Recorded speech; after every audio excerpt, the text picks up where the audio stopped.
Fala, filhotes, estão vivos? No vídeo agora nós vamos falar um pouquinho sobre esta obra aqui, ó. Sabedoria, do José Vilches Lindez, um grande comentário bíblico da editora Paulus. Esta obra aqui, ó. O presente comentário ao livro da sabedoria guarda as características gerais dos demais livros da coleção. Neste comentário se tem muito presente o contexto histórico que se compõe o livro, né? O contexto histórico com suas muitas variantes religiosas, sociais, culturais. A introdução ao livro e os 3 apêndices dão testemunho disso, né? O método analítico empregado neste livro pode ser percebido pelo grande número de notas. A razão disso reside na convicção do autor de que o comentador não é um estudioso isolado na história da interpretação, mas o último anel de uma corrente ininterrupta na história, desde o momento em que o texto interpretado vem pela primeira vez à luz pública até o presente. O autor incorpora aqui tudo o que de mais relevante foi publicado sobre o livro da sabedoria neste último século. O testemunho disso está na bibliografia resenhada na introdução e citada com generosidade ao longo do comentário. Tem-se presente também o trabalho feito desde os Santos Padres até a Idade Moderna, passando pela Idade Média cristã e judaica. Enfim, toda voz autorizada que disse algo interessante sobre o livro da sabedoria tem seu eco refletido no presente comentário. O José Vilches Lindez é um jesuíta, né, nasceu em Pedro Martínez, em Granada, na Espanha, em 1928. Ele estudou filosofia e teologia em Madrid, em Barcelona e em Innsbruck, na Áustria. Ele especializou-se em Sagrada Escritura em Roma. Atualmente ele é professor de Teologia Dogmática e Sagrada Escritura na Faculdade de Teologia de Granada, na Espanha. Da coleção Grande Comentário Bíblico. Vamos conhecer um pouquinho de esta obra. Então, né? As abreviaturas e siglas, a introdução, o título do livro, né? Estrutura de divisão. Após um longo período histórico de indiferença diante dos livros de sabedoria, assistimos nesses últimos anos ao renascimento do interesse entre os estudiosos por esse gênero de literatura tão abundante na antiguidade extra-bíblica e bíblica. Por isso creio que a estas alturas podemos ser moderadamente otimistas acerca do estado atual desses estudos. Eu emitirei esse juízo em História da Investigação, na página 39, e eu confirmo de novo, felizmente, o autor. Contribuiu para tanto, de forma decisiva, o redescobrimento do significado da sabedoria antiga. Tão afim a sensibilidade do homem moderno, pois tem relação direta com todos os problemas e enigmas que tocam o sentido ou sem sentido da vida em geral e do homem em particular, dentro de um mundo também enigmático e ambíguo para o bem e para o mal. O livro da sabedoria é um dos mais favoráveis para esse novo enfoque e isso muito nos alegra. Assim podemos, com essa obra, colaborar com o movimento humanizador que tem de toda a verdadeira sabedoria e que se identifica com as tendências mais nobres que surgem da humanidade atual tão torturada. Não podemos esquecer que o livro da sabedoria é fruto maduro da reflexão humana dentro de uma corrente histórica com suas coordenadas de espaço e tempo. O autor ou os autores do livro são pessoas que recebem impulso, alento e inspiração do seu meio ambiente que, por sua vez, aportam o seu grão de areia, sua própria riqueza. Na medida que nos aprofundamos mais no conhecimento e estudo do livro da sabedoria, descobrimos com satisfação que sua contribuição ao acervo comum é maior do que se afirmou até agora, e que em muitos aspectos parece quase inesgotável. Problemas profundamente humanos de todos os tempos são em parte resolvidos pelo livro da sabedoria e em parte apenas iluminados inicialmente porque nos introduzem em mistérios e enigmas muito mais profundos que não se resolvem de momento, mas que são um desafio para todos e ainda mais para os crentes. Com a introdução, pretendemos tomar um primeiro contato com o livro da sabedoria, cujo título já é sugestivo. Nela, proporemos os temas clássicos de uma introdução a um livro da Sagrada Escritura, deixando assim o terreno preparado para passar a interpretação, a exegese e a hermenêutica do livro, o horizonte principal da obra. Então, o título do livro, como é normal nos livros que compõem a Sagrada Escritura, o título não forma parte do texto, mas a tradição escrita e os manuscritos lhe dão o título, se bem que não seja uniforme. Como termo comum permaneceu de sabedoria. Os manuscritos gregos têm o título de Sabedoria de Salomão. A ortografia, porém, varia. Os iniciais, por exemplo, essa original Sofia Solomons, no grego, Salomão, Solomontos no final do subscriptio, a variante também, Solomonos, quanto a minúsculos, as variantes ortográficas ao nome de Salomão são quase todas as possíveis. Conferiu o aparato crítico do Ziegler, a Sapientia Salomonis, 95 e 168. Os padres e escritores gregos antigos costumam colocar algum apelativo à sabedoria. Chamam-na divina, O mais comum, quase unânime, é Panaretos, a que contém todas as virtudes.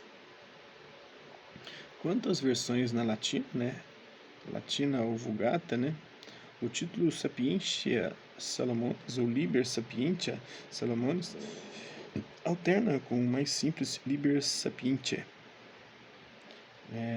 A Bíblia Sacra Iuxta Latina Vulgatam Versione, da Sapientia Salomonis, de Roma de 1964, e o Colofão, da página 104, São Jerônimo, em seus prólogos aos livros de Salomão, especialmente no prólogo chamado Galeatus, prólogo a Samuel e Reis, na Bíblia Sacra 11, Provérbio a Roma, também na Peshitta lhe dá como título Livro da Grande Sabedoria de Salomão, filho de Davi, a árabe, Livro da Sabedoria de Salomão, filho do rei, o profeta Davi, que reinou sobre os filhos de Israel, segundo Ziegler, um apócrifo crítico. Então, textos e versões. Felizmente, contamos com boa edição crítica do texto original grego, feita por J. Ziegler, Sapientia Salomonis, da Septuaginta Vetus Testamentum Grecum Autoritates Societatis Literarum Gotzingensis. É um livro que não tem na Bíblia evangélica protestante. Essa edição contém aparato crítico, porque ela é da versão grega dos 70, A versão grega é edição. Essa edição contém aparato crítico muito rico, no qual constam todas as variantes do texto escolhido, provenientes de manuscritos unciais e minúsculos, além de citações de padres e escritores gregos e do testemunho das versões antigas. A tradução de sabedoria e o comentário correspondente baseiam-se nessa edição crítica de J. Ziegler. Nas ocasiões em que dela nos afastarmos, faremos notar e justificaremos nossa escolha.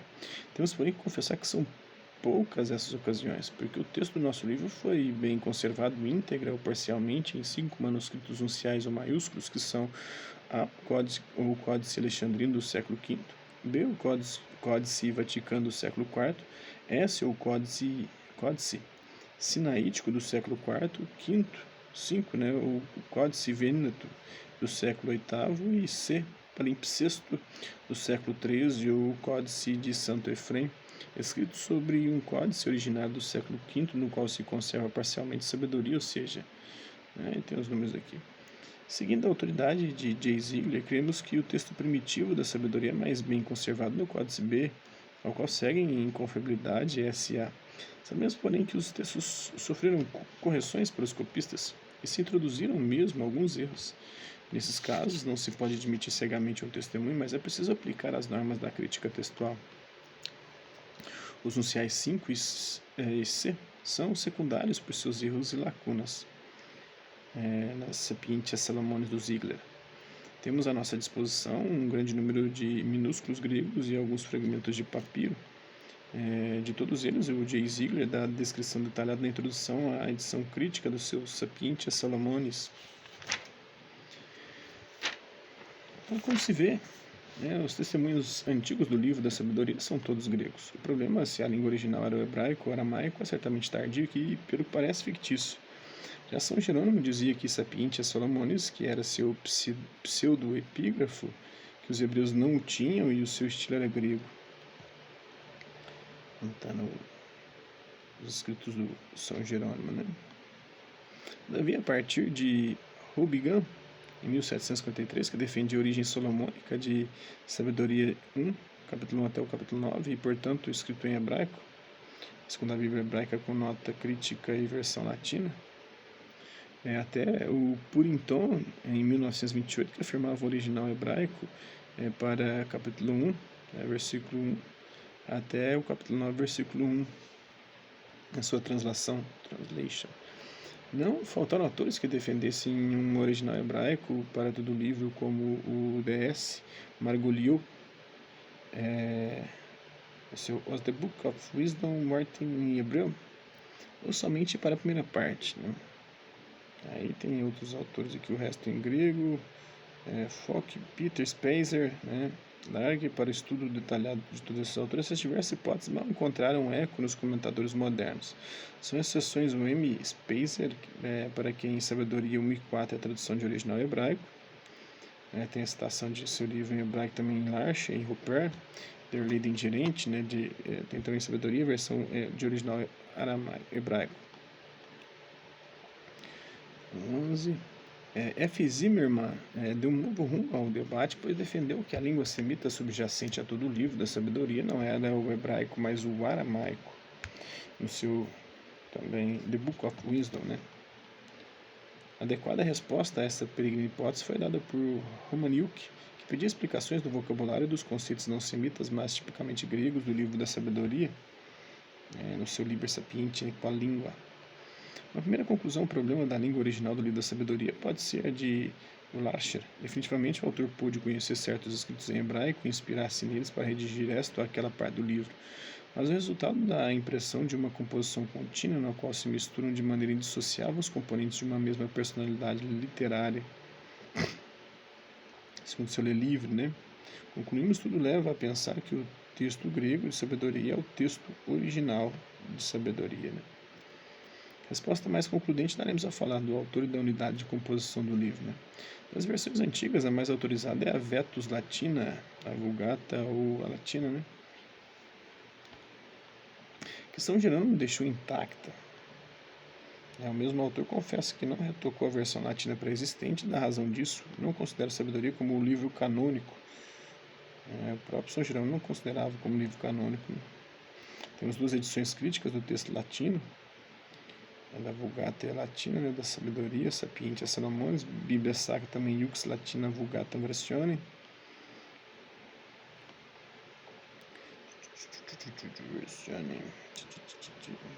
Né? A versão de Sabedoria ao latim, provavelmente da segunda metade do século II, é anterior a Cipriano e provavelmente a Tertuliano, afirma Thielmann. O De Bruyne, no seu Etudes sur le texte latin de la sagesse. Esse lugar de origem se crê que seja a África. Provavelmente foi escrito na África, né, segundo Ziegler. O seu valor é evidente, já que supõe um texto grego anterior, em 2 séculos, ao uncial grego mais antigo que possuímos, o Beo-Vaticano. Os estudos modernos de crítica textual apreciam cada dia mais, ainda que se reconheçam seus defeitos. Versão inexata ou imprecisa de passagens difíceis, algumas duplicações e interpolações no texto de glosas marginais. Tem estudos sobre o texto latino também. Também as magníficas edições do texto pelos monges beneditinos de Roma, por Thiel e com suas introduções. Todavia, em alguma ocasião, a leitura da latina, né, é preferível a todos os testemunhos gregos, segundo Ziegler, né, e outros matizes também, como Larcher. Existem também outras versões antigas de menor importância, são as coptas, as siríacas, as etiópicas, as árabes e armênias, segundo o mesmo Ziegler. Estrutura de divisão, então. Por estrutura, entendemos aqui a distribuição em ordem interna das partes de uma obra literária, a dar consistência e solidez lógica à obra, como a armação arquitetônica a um edifício ou o esqueleto ao ser vivo vertebrado, sem ela não há verdadeira unidade literária. A autêntica estrutura faz com que as diferentes partes de que se compõe uma obra não sejam meros blocos justapostos, mas expressão visível da força de uma ou de várias ideias mães ou motrizes que desenvolvem ordenadamente suas virtualidades internas. Naturalmente, essas ideias correspondem à vida interna do autor ou dos autores que as vão manifestando. Geralmente, a estrutura de divisão de um livro mostra a coesão ou não coesão de suas partes integrantes. Pode ser, pois, mais ou menos perfeita. Ao descobrir a estrutura de um livro, não melhoramos o livro, mas estamos em melhores condições para conhecê-lo e até, talvez, possa nos revelar alguns de seus mistérios ocultos, sabidos apenas pelo autor consciente ou inconscientemente. Se estudarmos um livro moderno, não precisamos fazer nenhum esforço especial para descobrir sua estrutura ou a ordem de suas partes, bastando-nos lançar o olhar ao índice geral da obra para ver, até tipograficamente, a distribuição de suas partes, as divisões e subdivisões. Mas os antigos não conheciam os recursos modernos das composições tipográficas literárias. Alguns manuscritos nem sequer trazem sinais de pontuação ou divisão de palavras. Assim se compreende a importância que adquirem alguns recursos que a nós parecem ingênuos e tediosos, como de repetições de palavras ou sentenças em lugares estratégicos, no começo de um período ou de uma perícope, no meio e no final, o ritmo dos períodos das palavras-chave, as assonâncias e consonâncias. Se voltarmos agora ao nosso livro da sabedoria, ficaremos admirados, porque descobrimos que sua estrutura é sólida e bastante coerente. Não é nada fácil descobri-lo. como nos demonstra a história que em seguida vamos sintetizar, e também não sabemos se descobrimos o que seu autor ou redator final teve em mente. Os muitos ensaios ou aproximações repetimos são a mostra disso. Mas podemos estar certos de que não nos afastamos muito do método apropriado, porque à medida que os estudiosos tentaram afinar mais na análise do texto, essa análise descobriu certa harmonia no livro da sabedoria, que antes se lhe tinha negado. Em seguida, exporemos em síntese e somente com grandes pinceladas as divisões mais significativas que os autores propuseram sobre a sabedoria. Houve muitas mais, mas estas mal trazem algo de novo e importante. Apesar de que possa parecer que essa diversidade vai causar desorientações e perplexidade, não é assim, pois é evidente que se vai adquirindo certo consenso por convergência em pontos cruciais, ficando sempre para discussão outros menos importantes. Às vezes não é fácil classificar um autor em uma ou outra seção, porque seria necessário matizar muito mais, mas não cremos que seja demasiado importante o fato de o autor aparecer numa seção e não em outra, que pode ser uma variação da anterior.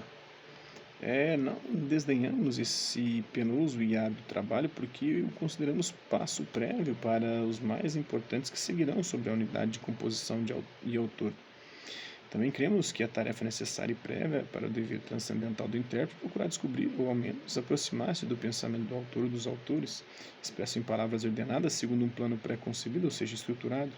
O que não podemos é descer aos detalhes das divisões e subdivisões, expomos somente as linhas gerais, e para os detalhes, consultem seus autores correspondentes, ou se espere a exposição final da estrutura e divisão que escolhemos e a discussão dos detalhes que daremos no comentário com toda a detença. Dividimos a exposição em 4 sessões de maneira fácil e pedagógica dentro da complexidade. Os autores são citados de acordo com a cronologia de suas obras e remetendo à bibliografia geral. Isso aí. Um pouco da introdução à sabedoria, né? A lei da sabedoria se compõe de 3 partes. Espero que vocês tenham gostado do vídeo. Quem curtiu, dá um like, quem não curtiu, dá um dislike. Quem se interessar pelo conteúdo do canal, é só se inscrever, ativar o sininho e aguardar os próximos vídeos, as próximas notificações. Deixe também seus comentários, dizendo o que você tem achado dos vídeos e sugestões de temas e assuntos para serem abordados em vídeos posteriores. E aí, colabora com o nosso canal, compartilhe os nossos vídeos e ajude-nos a chegar ao maior número de pessoas possíveis. Gostaria aqui de agradecer aos mais de 2.900 inscritos no nosso canal. Agradecer também aqueles carotos por conta de conteúdo outro passo por aqui. Deixando sua visualização, seu like, seus dislikes, seus comentários, que eles compartilhem os nossos vídeos, compartilhem o nosso canal, seja aqui nessa plataforma do YouTube ou outras redes sociais. Mas é isso aí. Hasta la vista, babies, e até a próxima.